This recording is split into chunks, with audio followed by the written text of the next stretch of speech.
Okay, on day 3 of the cardiovascular docu-class, we'll talk about the hidden truth behind blood pressure. Why do I say it's hidden?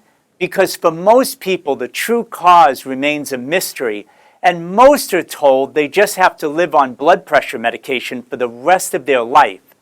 In truth, it doesn't have to be that way, as you'll soon see. First up, Dr. Peter Osborne will expose how conventional drug therapies are not the only solution to blood pressure issues and how nutritional deficiencies can actually trigger hypertension. Sadly, most cardiologists are unable to talk to their patients about the importance of balanced nutrition. That's why I asked Dr. Peter Osborne to reveal several fascinating truths about calcium, vitamin K, and D for heart health. And if you're taking a diuretic to manage your high blood pressure, pay close attention to Dr. Osborne's urgent message about heart failure.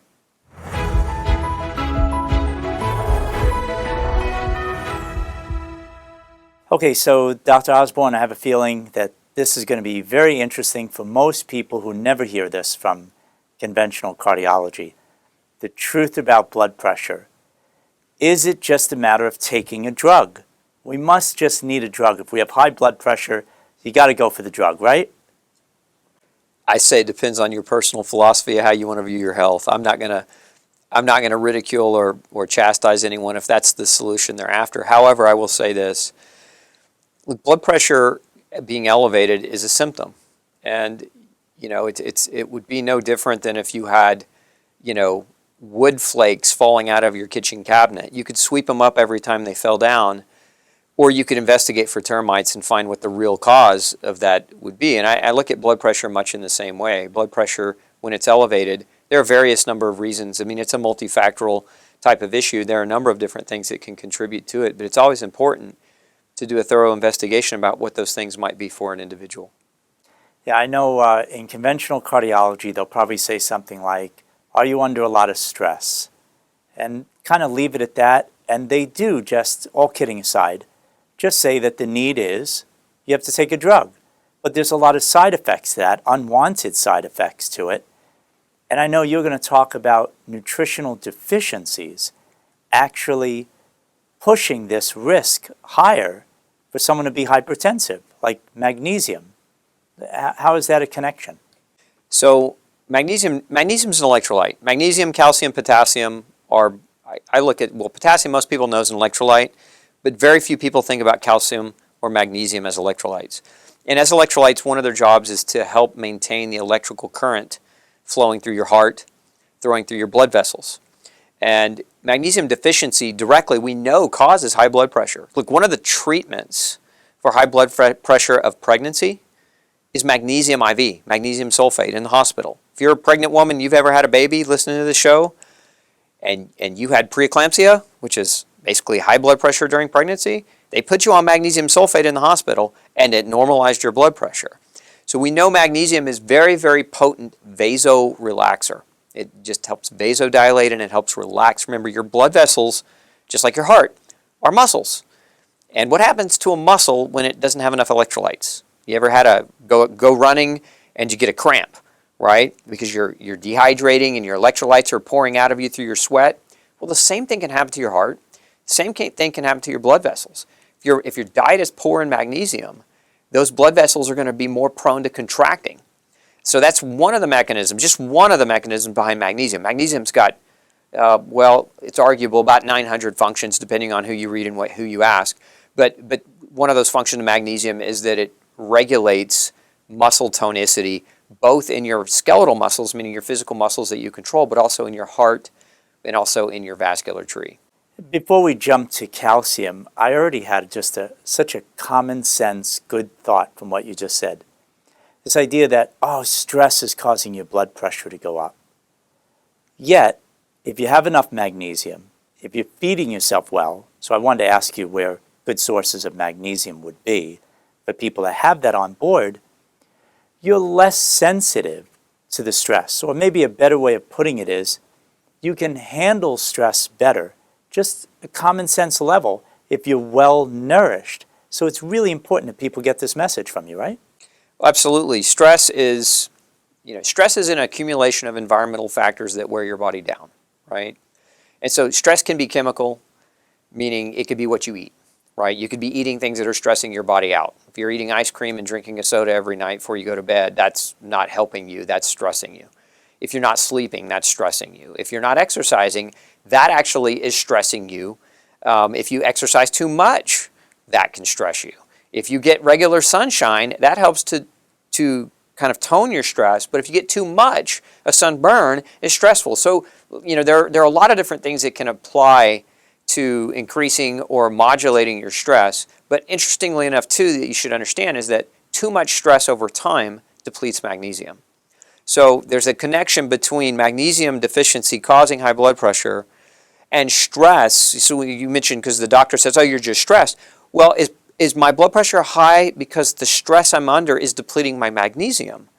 How come that's not a test that most doctors will run, right? So to me, anyone who walks into a doctor's office for, an evaluation and their blood pressure is high, first I'd say you got to rule out stress of the white coat, right? They call that white coat syndrome, right? Second, you got to make sure you take the blood pressure correctly. I get this all the time, Jonathan. Somebody comes in, their doctor told them they had high blood pressure. We take their blood pressure and it's normal. And here's why that can happen. Very important. You walk into your doctor's office, generally it's not because you're having a good day or because you feel well, it's because you're sick. And when we're sick, we're stressed. And when we're stressed from being sick, our blood pressure is generally going to ride a little bit higher. Number two, when you go to the nurse's station, because that's generally what happens, you're in the waiting room and then the nurse calls you back. You walk down that hall, so you get up and you're walking down that hall and then you sit down at this chair and then they immediately put a cuff on your arm. They don't tell you to do anything special with your arm, they just take your blood pressure after you've been walking. Well, it's naturally going to be 5 to 10 points higher because you're not supposed to take blood pressure unless somebody's at rest. It's best to sit for 3 to 5 minutes before attempting to take blood pressure. The other thing it's important to understand is when you're taking blood pressure, it's best to take it in the left arm. You're going to get a more accurate reading. So if they're putting that blood pressure cuff on you, it should be on the left arm unless you've had breast cancer or some other type of problem where it's contradicted. We want the cuff on the left arm. Next, we want the arm to be elevated. We want the arm to be to the level of the heart. Because if the arm is down here, it's going to increase the pressure. So there's all these little things that can happen in the doctor's office where if the person taking your pressure doesn't know, okay, you need to be there sitting there for 3 to 5 minutes. You need to be relaxed. You need to be calm. You need to be thinking about something calm. We need to wrap it around your left arm. We need to elevate your left arm to the area of your heart so that we can get an accurate reading. Because if we don't do all of those things, we might get, maybe you're 130 over 80 today because you're stressed at being at the doctor's office, but because they didn't do all those things, now you're 140. Now they're calling you hypertensive, right? And so now the doctor comes in and he's like, oh, you got high blood pressure. It's no big deal. You're 50. We're going to put you on a diuretic, right? And so now starts the long battle with medicines, all because somebody didn't take your blood pressure properly or take into account the fact that you might have a white coat syndrome or be stressed out. And I've been in the health and fitness field for a long time, and Dr. Osborne, a lot of them don't even listen carefully. That would be the other thing that would freak a lot of people out if they would just think about it, is the technicians really have to listen carefully to get an accurate reading. So with magnesium, though, good sources of food for people to hone in on, that would be great, so they have enough magnesium? If it's green, it's got magnesium. So, any kind of green leafy, charred spinach, cabbage, kale, you name it. So if you like your greens, you're going to get good magnesium from those. You can also get magnesium from liver. Liver's, as an organ meat, so some people are doing vegetarian diets, some people are going as far as carnivore diets. So there's good magnesium in organ meat. There's also good magnesium in pumpkin seed. It's one of the richest sources of dietary magnesium you can eat. And in terms of the seeds, to be sprouted, and with the greens, can be raw versus cooked. How do you talk to people about this? It depends on the person's strength and integrity of their digestive tract. Because, for example, eating raw Brussels sprouts for most people is going to create a lot of gastric problems. But if you boil them down or you bake them and you cook down those bonds, those carbohydrate bonds that are in that product, then you can digest it a little bit easier. There's a reason why we cook food. And a lot of people have gone through the kind of whole raw food movement. Look, certain things need to be cooked. Certain things should be cooked. Cooking deactivates bonds in food that makes it easier for your digestive tract to handle. And if you're eating everything that's hard to digest, then what ends up happening is you wear out your gut. You wear out your digestive enzyme capacity. You wear out your gut's ability to extrapolate the nutrients from the food you just ate. So although for example, we know there's a lot of magnesium in spinach, there's also oxalate in spinach, right? And oxalate binds to magnesium. It binds to calcium too. And so it makes it harder for your gut to break those things down. But if you steam your spinach really well, you'll break down some of that oxalate and you'll have more access to some of that food. I'm glad you mentioned that. And also, I think what you touched on with people getting a little too hung up on one way or another and getting too extreme about the way they eat, that I think in general can be problematic, right? It can be. Some people are so sick they have to go to an extreme to get healthy. And so then they're under the perception that that extreme, maintaining it, is the way to stay healthy.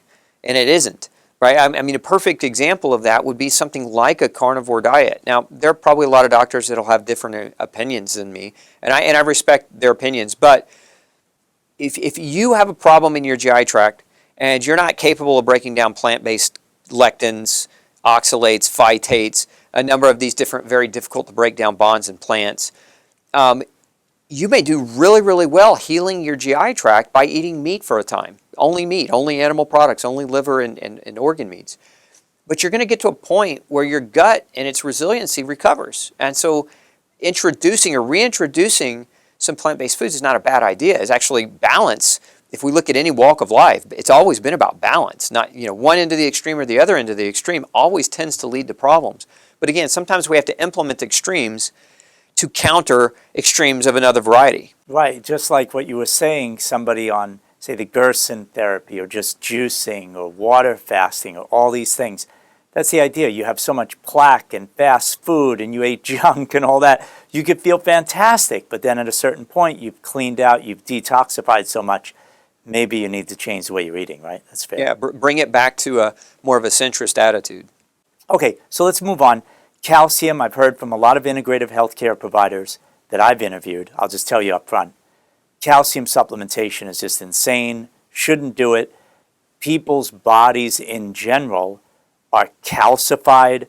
There's a lot of hardening of the arteries, hardening of the joints. They're just getting calcified inside. So calcium's important, but how do you talk to your patients about this? It's not about calcium being a dangerous supplement. It's not. It's when it's used inappropriately, it can become problematic. So, I don't recommend that people just go out and buy a bunch of calcium supplements, start taking calcium. My motto is test, don't guess. So if you really want to know whether you need calcium, test. If you're calcium deficient, then a calcium supplement would be very appropriate for you.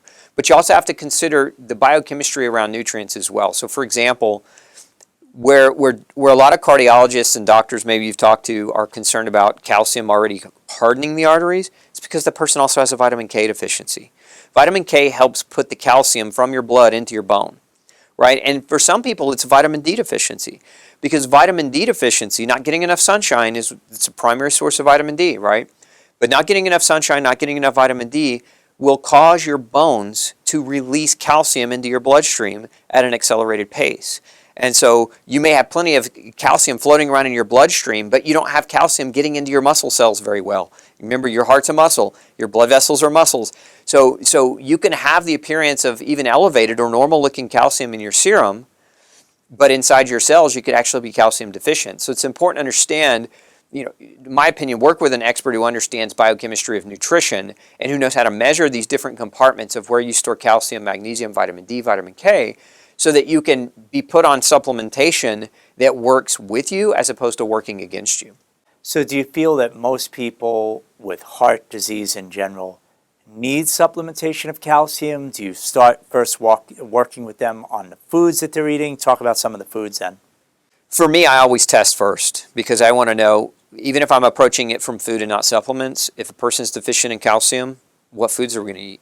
Like, how are we going to approach that, right? One of the best sources of food-based calcium is pressure-cooked fish because the bones are in it. You get tons of calcium from pressure-cooked bones. They're soft. You don't even really know they're there. There's some, a lot of people think, well, what about milk? Milk is the best source of calcium. Well, milk that's derived from genetically modified cows eating genetically modified food, being given hormones to produce milk 24/7 is not really a healthy food. Plus, milk is really made for baby cows. It's got a lot of growth factors in it. And so you don't necessarily want those growth factors because some of those growth factors increase the risk. A lot of research shows they increase the risk for developing certain types of cancers and other health issues. So calcium's found. You can get calcium. You can make your own bone meal. If you pressure cook your own bones, that's one of the things. If you do, like some people do bone broth and they pressure cook the bone down really well so that it's just like a gelatinous material and you can get calcium that way. So Sesame seeds? Sesame seeds a good source of calcium. You even get calcium from spinach, right? Again, oxalate in the spinach, so steam your spinach or cook your spinach so that you can get better access to it. So I think you mentioned earlier on something about potassium. A lot of people have heard about it, but how do we think about this in terms of helping people that may have high blood pressure? So there's a group of ongoing studies called the DASH studies. DASH is governmental researchers love acronyms, right? And so DASH stands for Dietary Approaches to Stop Hypertension or High Blood Pressure, DASH. These studies have been going on for decades. And we've spent millions and millions of dollars in this research. And here's the culmination of what this research says. Eat real food, don't eat processed food. Okay? Why? Because real food contains potassium, calcium, and magnesium. These three electrolytes are important for the regulation of your blood pressure. If you eat processed food, when I'm talking about processed food, that means if you're going out to restaurants, you're eating processed food. If you're going to any of the fast food, but I'm talking about restaurants too, because the trick in the restaurant industry is they sprinkle MSG all over everything. They soak your lettuce in sugar water, like to make it taste better. Like there's all these tricks of the restaurant industry. You're getting a lot of processed garbage in the food that you're eating. Prepare your own real food at home. You'll get plenty of calcium, magnesium, and potassium if you're eating a good balance between meats and vegetables. And by doing that, you will control your blood pressure as it relates to electrolyte consumption. And just a quick word, especially for those people who are new.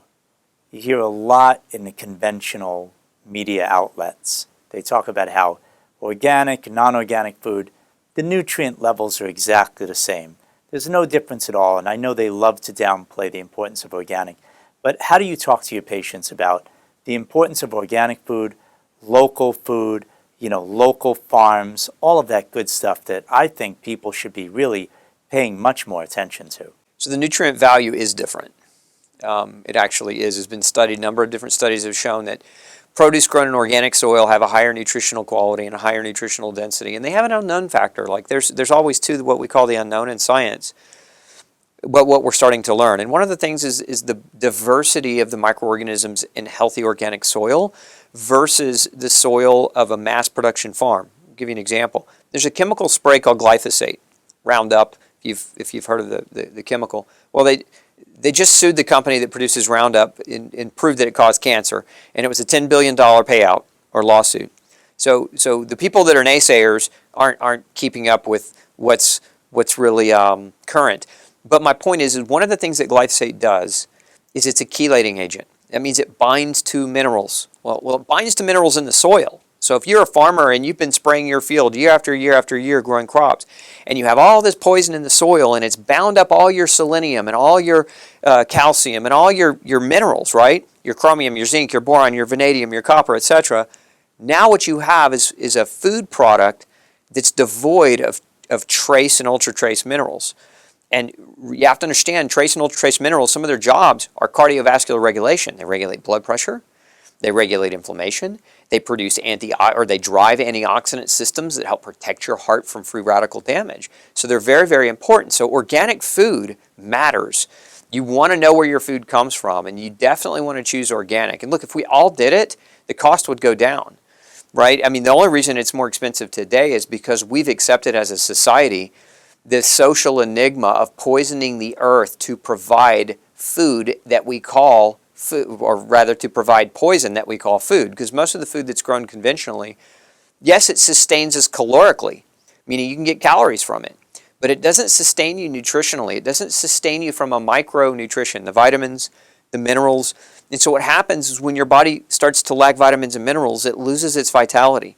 The vitality starts to deteriorate, the antioxidant capacity deteriorates, Free radicals are more deadly, they're more dangerous because your food quality doesn't provide what your body needs to protect itself as time goes on. And this is something that's so important, I think, for everybody to stay sensitive to. You described how the nutritional value of the food itself before it even gets into the body is just shot with modern farming production techniques. But all of this chemicalization of our food, once the chemicals get in as well, it's really hard for our body to absorb this kind of nutrition. Well, and two, yeah, when we take those chemicals in, so they damage the soil, but they also damage us. You know, these chemicals have been shown to disrupt the microbiome. So one of the primary herbicides used in farming today, aside from glyphosate, is called atrazine. In atrazine, where we study it, the runoff waters from these farms, atrazine is an artificial estrogen. So guys, pay attention, and ladies too. Atrazine mimics estrogen. So what we're seeing in animals near these farming water runoff areas is we're seeing the frogs that are male turn into females. We're seeing the fish that are male turn into females. Their behavior is literally changing. Yeah. Well, and look, this is not me saying that there's something wrong if you are homosexual, if you're gay, or if you're lesbian. But we have chemicals that we're being exposed to in mass quantities today that we know degender fish, salamanders, and frogs. And humans, I think, are being experimented on as we speak because we're eating these things. We're putting these things in the diet. And so what we're seeing is we're seeing men that are less manly, right? And we see an uptick in disorders in men like low testosterone. And we see an uptick in disorders like gynecomastia, which is men actually forming real breast tissue. In women, we see massive increases in cancers that are estrogen-based. Remember, these pesticides mimic estrogen. So breast cancer, ovarian cancer, we didn't have much of this. Go back 50 years. But we're seeing it with the farming practices, with the pesticides being used. We're seeing more and more of this. And again, I know that correlation and causation don't mix, but it's something that needs to be looked at and it needs to be studied. And I would say if you want to err on the side of caution with your diet, buying organic is a way to do that. And it's a way to have peace of mind that at the very least you know you're not going to get exposure to these toxic chemicals that over time, as you accumulate them, could potentiate disease in your body. And I know this was something in my last event that I created, the Fatty Liver Docu-Class, where we talked about this in kidney health. All these chemicals is another way for people to be looking at this, is that all of this toxicity that we might be, just lax in paying attention to, really inhibit our kidneys from functioning properly, which has a direct impact on our blood pressure. No doubt about it. I mean, kidneys regulate blood pressure. That's medicine 101, right? So let's get back to some of the nutrients and its impact. One in particular I think a lot of people should pay attention to, especially these very stressful times that a lot of people are living in. B vitamins. I think a lot of the people watching this, they understand. B vitamins are really important to have on board, especially when you're under a lot of stress. So how is there a connection between B vitamins and blood pressure? So I mentioned this before. I mentioned that homocysteine was one of the markers that we can measure in cardiovascular risk. And B vitamins help to keep homocysteine normal. Homocysteine elevations can cause high blood pressure. And so that's one of the mechanisms. But we also know that, for example, most people think about B vitamins and think about energy production. Well, when you think about energy production, there's a term in biochemistry called ATP, adenosine triphosphate, ATP. It's what our body uses as an energy source.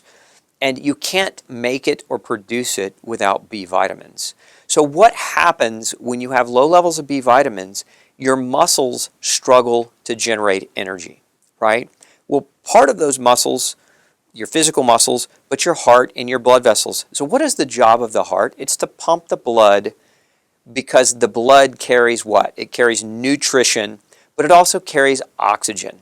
And so one of the unique propositions or properties of regulating blood pressure is if the brain is receiving adequate oxygen, it sends a message. There are little receptors in your carotid artery. It sends a message to the heart that says, hey, oxygen looks great here. Keep beating at the same pace. Or, hey, we're not getting enough. Increase the pressure. We need more oxygen, right?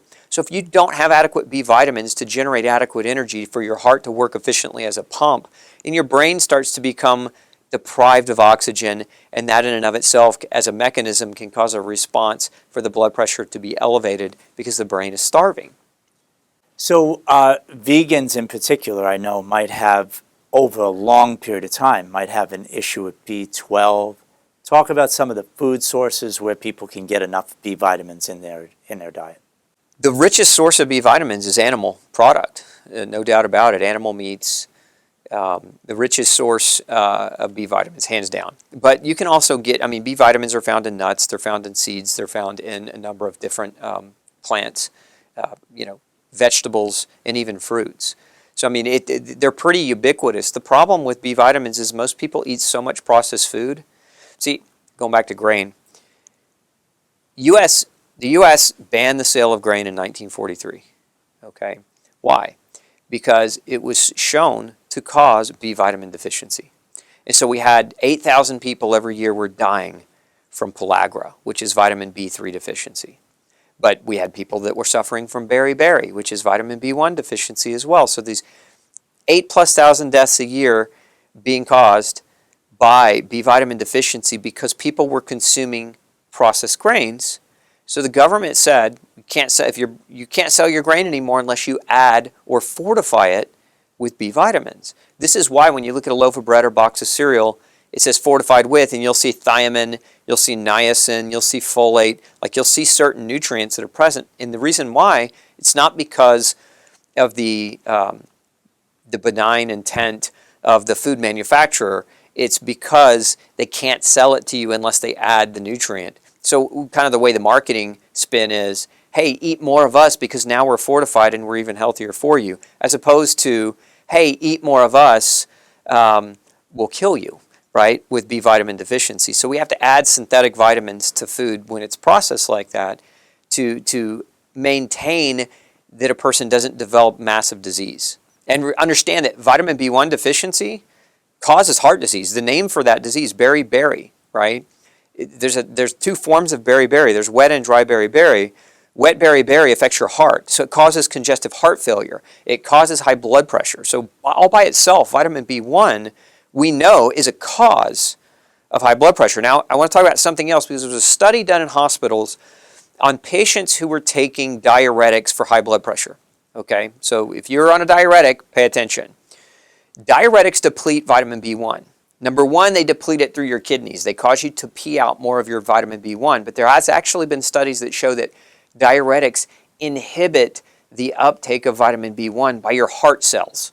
Okay, so it causes your heart to become deficient in vitamin B1. Now, there was a study done in hospitals where they had all these congestive heart failure patients that were on diuretics. And so some smart doctor said, hey, let's measure for B1 because we know B1 deficiency can cause congestive heart failure, and here all these people have congestive heart failure. The vast majority of these individuals actually had vitamin B1 deficiency. And so the scenario is maybe your diet and your lifestyle is not great, you develop high blood pressure, and over time you develop congestive heart failure. But early on, your doctor puts you on a diuretic to lower your blood pressure. And now you're on this diuretic for 5, 10, 15, 20 years, and you're inducing beriberi. So the very disease you're trying to treat, right, by reducing your fluid, because that's what diuretics do, they reduce the volume of fluid inside your bloodstream, right, causes nutritional deficiency that can actually cause the same disease. And so that's the scenario. And this is one of the reasons, Jonathan, why so many patients, they go on a diuretic and it quits working after time because the diuretic has now caused the deficiency. So now their blood pressure starts to creep back up. And then what happens? They put them on an ACE inhibitor, or they put them on an angiotensin receptor blocker, or they put them on a different class of blood pressure medicine, and they start having to mix and match the different classes of medicines because the medicines themselves induce enough nutritional deficiency, and the nutritional deficiency creates blood pressure problems. Same thing happens in diuretics with magnesium. Diuretics cause magnesium, calcium, zinc, CoQ10, vitamin B1 deficiency, and all those nutrients are important for regulating blood pressure. So, okay, as we finish up, Dr. Osborne, just one more I think we should touch on. I know we're going to talk about this in the next segment with you, but Is there one more that you want to talk about? I believe it's CoQ10. Yeah, CoQ10 is it's not a B vitamin, but it's kind of part of that function of B vitamins. It plays a role with the B vitamins, and I'm really going to allude to this a lot more, but it's very important to understand that CoQ10 deficiency causes high blood pressure, it causes congestive heart failure, it causes muscle pain. Now, it's the trifecta, right, of heart disease, because when your muscles hurt, you don't exercise. And when you don't exercise, your blood vessels don't dilate very properly, right? Your blood pressure goes up and you gain weight. And for every pound of fat that you have, we're talking about growing miles of blood vessels to feed it. So we don't want CoQ10 to be low. And I'll touch more on why that's super important in the next segment with you. Great, thank you. Let's continue our discussion about lowering blood pressure naturally with our next guest, Dr. Cynthia Foster. Have you been told you need to take blood pressure medication? Well, Dr. Foster wants you to know the hidden reasons for hypertension and how to naturally improve your blood circulation. Dr. Foster also wants you to know that there's an overlooked danger to using drugs for high blood pressure, but more importantly, which herbs are best to take to lower your blood pressure naturally. And finally, Dr. Foster will reveal a safe emergency treatment for a heart attack or stroke that could very well save your life. So Cynthia, thank you so much for being with us about this whole issue about hypertension. Millions and millions of people, and I say this very respectfully, they're being told, oh no, they have hypertension, and one option they have in their head, placed there by conventional medicine, is the only reasonable thing you can do is take medication and just, almost in a sense, hope for the best. Right. Please talk to us about what you're seeing in your practice with hypertension and other options that there may be out there. Okay. So as you know, I'm a conventionally trained doctor. So when I went to medical school, what we learned was the definition of high blood pressure. It's 140/90. Anything higher than that. They now have new recommendations where they say pre-hypertension is 130. So in my early days of the natural practice, I would have patients come to me going, I'm on this medication for high blood pressure. What do you think, doctor? Should I switch to another one? And I would say something completely off the wall because I'm like, what do you think holistic medical doctor means, right? I'm like, I'm going to give you something natural. So no, I don't think you should switch medications. I think you should completely do a change in your diet and lifestyle and get rid of this naturally so that you don't need it. So what are people being told when they have high blood pressure? They're being told that this is a lifelong disorder, that they're never going to get off of this medication. And so all over the television and the media, what we're seeing is how much damage a lifelong problem with hypertension is going to do, that you're going to have heart failure, that you're going to have kidney damage, that it can hurt your eyes. All of these problems can happen if your hypertension is untreated. And so they pretty much scare you into taking your drugs every day, and they say, you know, you're going to be a lifelong customer, right? Because this is incurable. This doesn't go away. And the funny thing is the first thing I do with people that have high blood pressure is I get them off coffee. It's a stimulant. Coffee is also a vasoconstrictor. Vasoconstrictor, it means it squeezes, right? It squeezes your arteries, right? So if we look into physics, when you, let's look at it and let's compare your arteries to garden hose, right? So when you're squeezing the opening and you're making it smaller and you have a garden hose, what happens? The water shoots out with more force. And that's what's happening in your body. But when we have hypertension, we have to think about why, right? Not just, oh, it just happens when you get older. No, that's not a good enough reason. We have to dig deeper, right? So why is it happening? There's blockage, right? So there could be cholesterol buildup, which we will cover later. There could be cholesterol buildup, and that will make the artery smaller. So again, the blood's going to shoot out with more force. It's going to, you know, create this force on the heart and your organs. And so you don't want to squeeze these arteries. So you want to get off the vasoconstrictors. You want to be on vasodilators, right? You want to be on things that help your circulation. For a lot of people, hot chili peppers, capsicum is good for that. We get off the coffee, we get off the soda pop. The soda pop is caffeinated and can give people a lot of problems with high blood pressure. Can I jump in for just a moment, Dr. Foster? You were making me think about something that I don't think a lot of people consider, and that is you have hypertension and get on the medications and yada yada.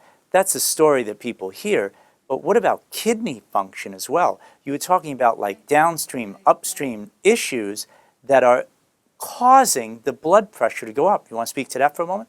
Well, you're probably remembering when we did the kidney cleansing episode, and I told you a story about this lady that had a kidney stone and she didn't know it because they are silent for so many years, which is one of the reasons why I have people do a kidney cleanse once a year, so that it never builds up, right? So she had gone to a Chinese practitioner and he had felt her pulse. Hey, the guy doesn't even need to do an x-ray. He already knows from her pulse that she has a kidney stone and she has high blood pressure.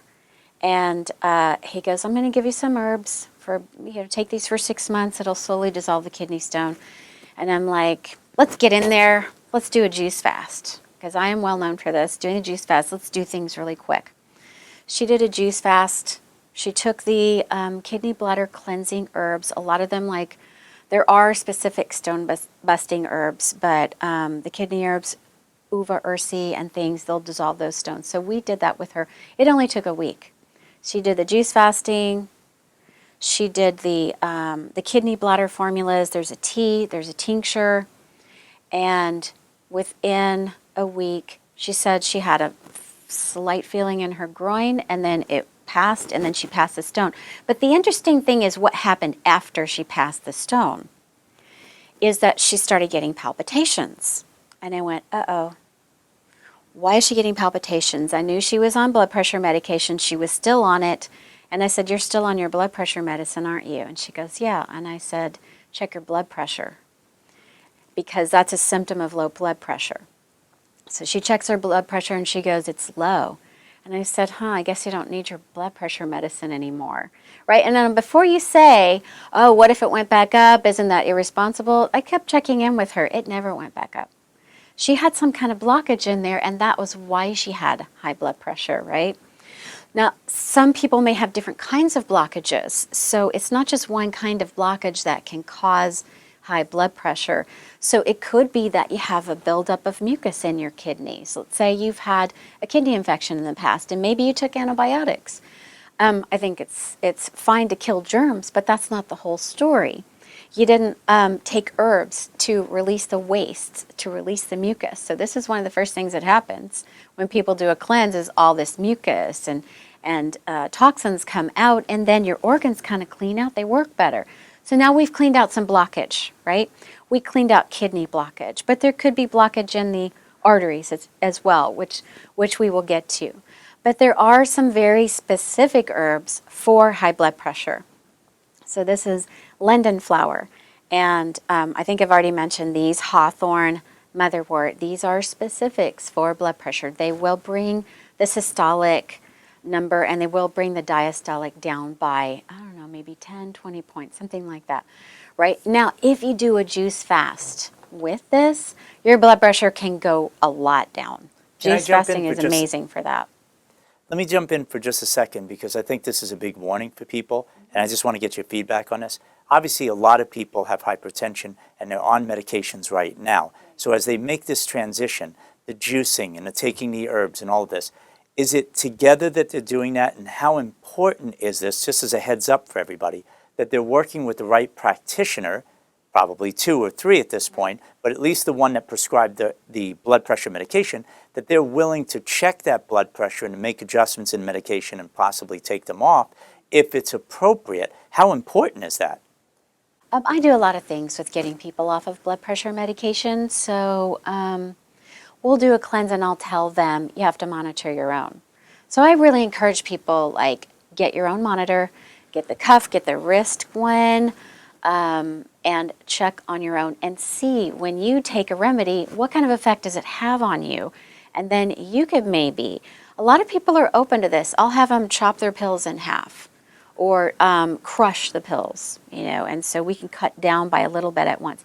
You never want to stop taking blood pressure medication suddenly because there is something called rebound hypertension. So those drugs are very strong. If you suddenly take away this, force that's pushing down your blood pressure, what happens when you stop taking it? Boom, your blood pressure shoots through the roof and you can get a stroke. This is dangerous, right? So we were just trying to take care of her kidney stone, and she just didn't realize what the symptoms of low blood pressure was. But interestingly enough, one of the problems with blood pressure medication, the issues is you can sometimes have what's called orthostatic hypotension. So what this means is if you're sitting down and you stand up, you suddenly get dizzy, you feel weak, you feel like you're going to pass out. You feel like you're going to pass out, right? So a lot of people don't like this side effect. Another side effect is that people get fuzzy-headed. They can't think straight. And again, I always go back to, why is your blood pressure high? Your body is pumping it through harder for a reason, because it can't get the oxygen where it needs to go, right?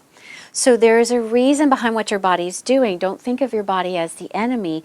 Try to do some detective work. Why is it high? Where's the blockage? Okay, it could be anywhere. It could be in any one of your organs. It could be in your liver. It could be anywhere. But your heart is having a hard time pushing through that block, right? So when we take those blood pressure medications and we force a number down, great, okay, you're safer. You're not doing that damage to your heart. You're not doing that damage to your kidneys. All right, so it's a partial strategy, right?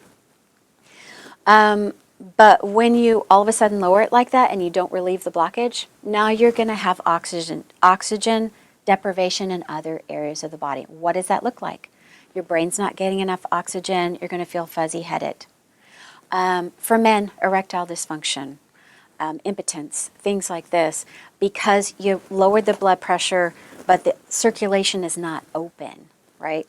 So these are the problems, and this is why a lot of people complain about taking hypertension. This is why we see all over the media, I know you don't feel the symptoms of hypertension, but you have to take your drugs anyway, and nobody likes to take them because of the side effects. And then because we're not relieving the blockage, that's when the doctors have to add on more. So I've seen people on 4 different drugs. They're pushing that number down. It looks great on paper, but they didn't relieve the blockage in their system. So it is, it's never getting to the root cause. It will protect you somewhat, but it's not a true healing. It's not a deep healing.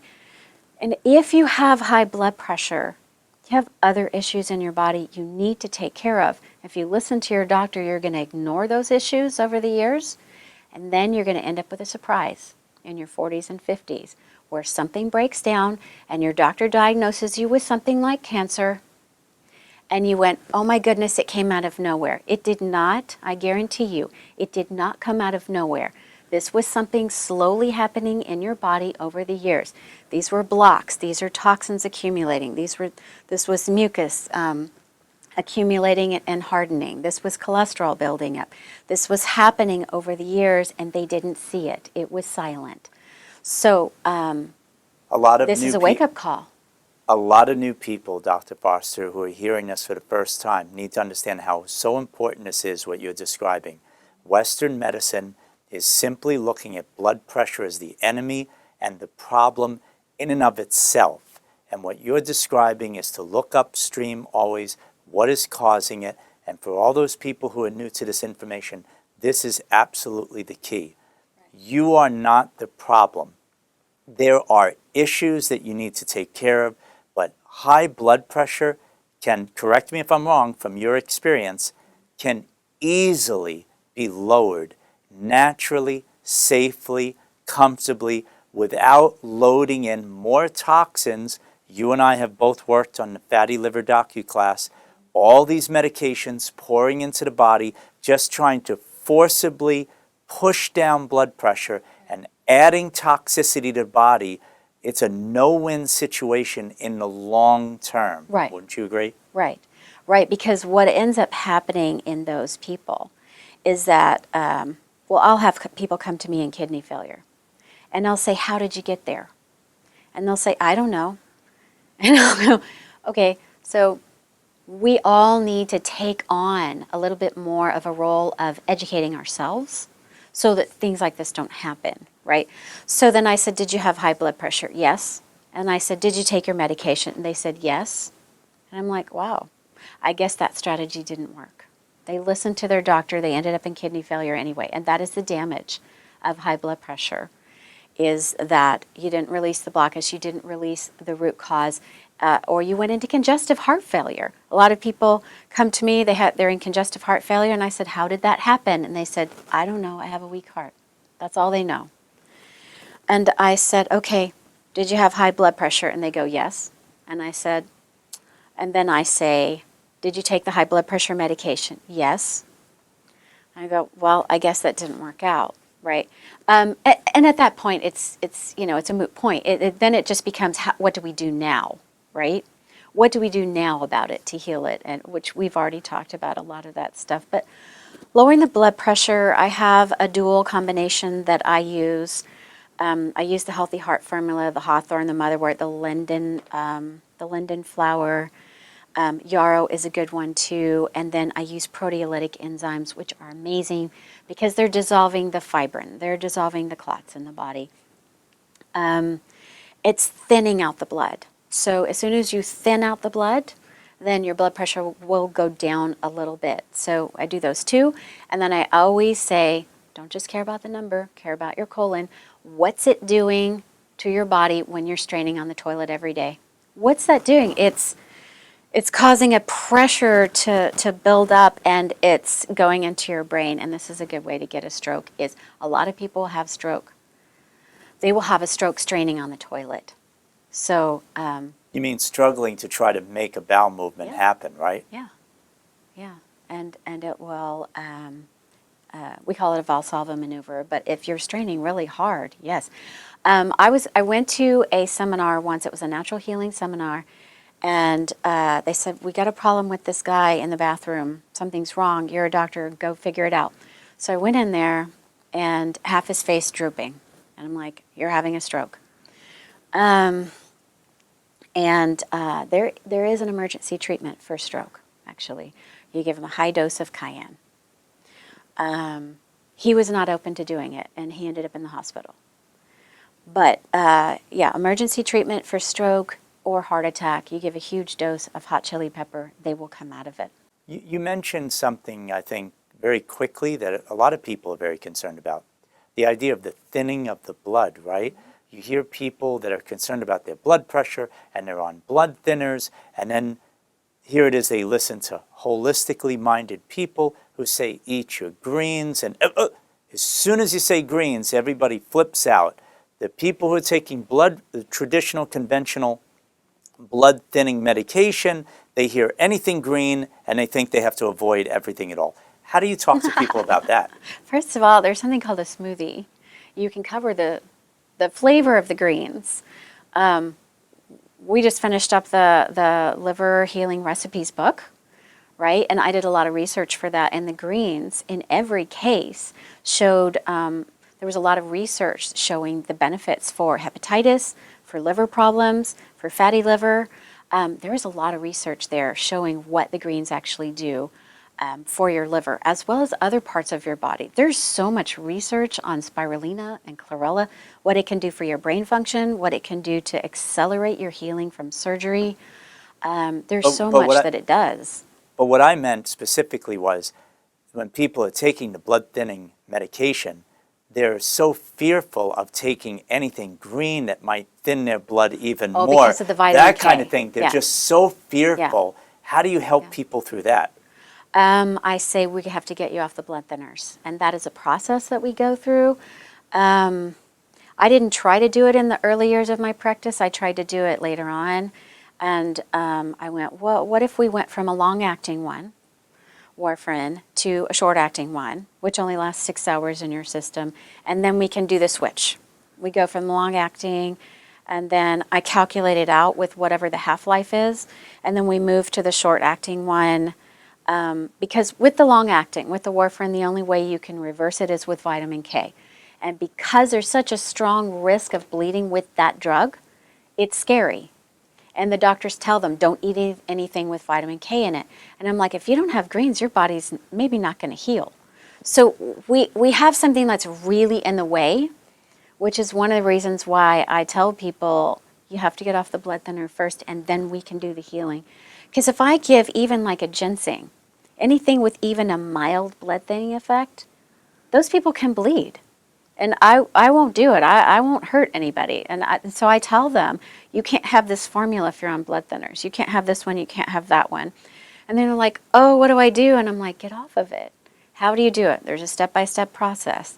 You do that, and then so we're on the short-term ones, and then we just move to the proteolytics. So the proteolytics, I use a nattokinase formula. There's protease in there, there's peptidase. Serrapeptase will do it, lumbrokinase will also do it. Those are proteolytics that dissolve the fibrin, that thin your blood. So as soon as they get on those, for most cases, most people can get off of them. I've never tried with a mechanical heart valve, but in every other case where we needed to, a lot of people come to me with factor V Leiden deficiency, and this is not a common thing, but because the medical profession has no answers for it, they're like, what can I do? And I go, we have to get onto the nattokinase. I mean, this actually dissolves clots. So they get on it and they're fine. They don't have clots. And just to take a step back for a moment, Dr. Foster, as a big picture thing to look at, people suffering with blood pressure, they think it's such an intense, huge, chronic problem that again takes, I don't even think most people think it can even be overcome, because most are taking blood pressure medications for the rest of their life. So the mindset's not there. But what I want to step back and have you talk about a little bit is how quickly the vessels can respond by just simply changing the way you eat, right? And people, what? And I've seen it in my own professional background. I've witnessed it. I've taken people's blood pressures. I've seen the difference from super elevated to, I'm getting goosebumps just telling you this because it's just happened over and over again, that I would go in the next day, they've made a shift in their diet for 1 or 2 days, and the next time I would see them, boom, the blood pressure's dropped right down. They're amazed, and it's happened so quickly that they still don't believe, and they stay on the medications, and then they change the way they eat still, and they're not consistent enough to really see the major change. That's what I saw year after year. What are your thoughts on this? We have fast food everywhere. And if you eat that fast food, you will be unhealthy. There's no doubt. I will not eat at a fast food restaurant unless I'm on a long road trip and then I get a salad. That's it. I don't go there. I have nothing to do with it. And there's that movie that came out, Super Size Me, and he showed what can happen. The filmmaker showed what can happen. You can gain a lot of weight on this type of diet. You can destroy your liver on this type of diet. And yes, of course, you're going to build up cholesterol in your arteries and you are going to get high blood pressure. So some people don't know how to cook. And that's one of the reasons why I've spent a lot of time designing recipes and disseminating recipes and showing people, here's how to cook, because a lot of people don't know how to do it. I'm like, how about a crock pot? How about a blender? How about something fast? Because if it takes a lot of time, some people get intimidated. So a lot of this is educating. If you don't eat the fast food, what do you eat, right? So a lot of people think hamburgers and French fries are normal food. That is not normal food. That is fried, that is processed, that is the cheapest meat that chain restaurant could buy. It's filled with hormones, antibiotics, whatever drug they pumped into that animal was living in overcrowded conditions, probably just sick and just sick to the nth degree with all kinds of problems, and you're eating that. You're eating sick animals. This is what I tell people. If you're going to eat animals, eat ones that were healthy. And this is Do not eat sick animals. This is the trickiest part with all this too, is that everything you're describing about eating the really poor food that lacks nutrition. It's very high in sugar, that's high in just regular sodium, none of the other trace minerals. The list goes on and on. Lots of flour products, they're completely dehydrated. Now they're on medications as well. Their body's completely toxic. This list of things goes on and on. Day after day, none of it kills you. You become more and more toxic, more dried up, more stagnant, and you keep feeding into the problem. Whereas now we're talking about things that you talk about, salads, juices, smoothies. There are so many delicious, highly nutritious things that you can take into your body that literally relax your vessels, and you will see a blood pressure reading that will come down naturally, comfortably, and you'll feel amazing. Right. And how about parsley? I read an article that said no one eats the parsley garnish, and so a lot of restaurants have replaced it with plastic parsley. Parsley is known for helping you lower your blood pressure. It's a food. Hey, how about some tabbouleh? That's parsley salad. How about parsley juice? Those are simple ways that you can help lower your blood pressure. But yeah, canned foods. Look at how much sodium is in canned food. Every recipe that I look at, I cut the salt by half. Learn to get used to not having so much salt. I cut sugar in half. I cut salt in half. I make everything from scratch.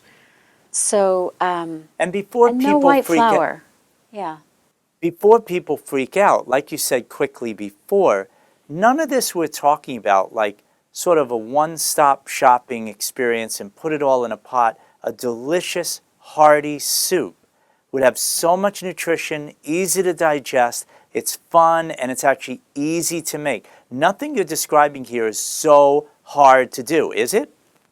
No, actually, I'm really busy doing what I do, and when I'm at home, I throw stuff in a crock pot. I just chop it up, throw it in, it's done, right? You come back later, and then it's ready. I try to make recipes that are like, as quick to prepare as possible, and I'll use every cheat in the book, food processor, shredding disc, whatever, to do it fast so it's not a big production, and everybody can do this. They're just skills. They're just skills, and once you learn them, you've learned them. A salad every day is so important for your digestion, for your enzymes, to have the raw foods, so that you get that raw nutrition in your body as well. And all of that affects your arteries, the nutrition. Hot chili peppers are great nutrition. It's vitamin C. A lot of people don't know that hot chili peppers contain far more vitamin C than citrus fruits do. And so when we're rebuilding arteries, I like that one. I like hot chili peppers. So, hey, how about some salsa? How about just putting cayenne in your foods? Those are simple things that people can do. I hope you enjoyed these presentations with Dr. Peter Osborne and Dr. Cynthia Foster. As a quick reminder, when you get a chance, be sure to watch the extra video presentations on this page, featuring Dr. Daniel Cobb, which includes a censored heart rescue therapy. This is a valuable two-part presentation filled with amazing insights. By the way, if you'd like to own the entire cardiovascular docu-class plus all the great bonuses, simply click the link below and choose the package you like. Thanks again for watching, and get ready for so much more coming soon.